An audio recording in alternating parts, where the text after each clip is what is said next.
Hello everyone, and welcome to my Rimworld lore perspective series, where I analyze things about Rimworld from a lore perspective. This video is going to be dedicated to the Yttakki xenohumans, or Yttaki for plural, the equivalent of furries in the Rimworld universe. Yttak is the planet where Yttakki were first introduced to, or at the very least originate from. A cold, harsh, and almost completely ice-covered environment, Yttak is essentially a prison planet, where sentenced criminals are sent to in order to be kept away from society.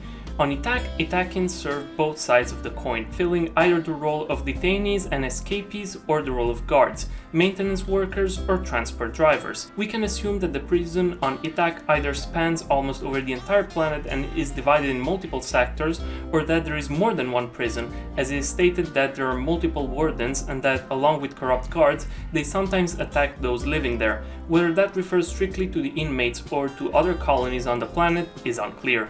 Aesthetically, Yttakki look very different from baseliners. First of all, their most distinguishing feature is their fur. Yttakki do not grow hair like baseliners do. Instead, their bodies are completely covered by a thick fur that grants them resistance to the cold.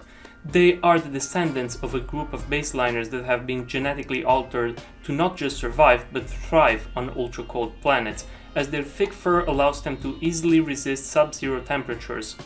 In fact, even if completely naked, Yttakki can bear temperatures of minus 16 degrees Celsius or 3.2 degrees Fahrenheit before succumbing to hypothermia.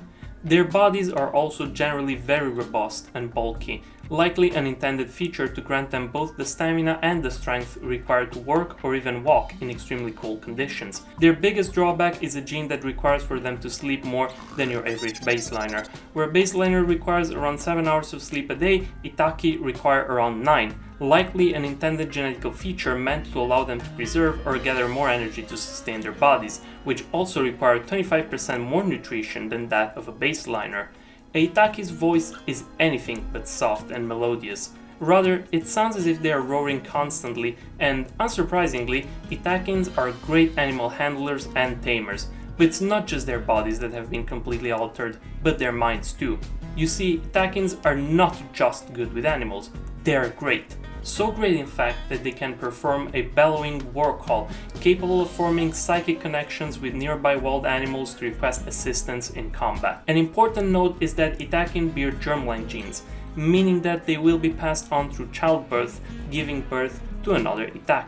Since they have migrated from their planet of origin, Yttakki can now be found on many planets, living separately from other baseliners in their own settlements or towns.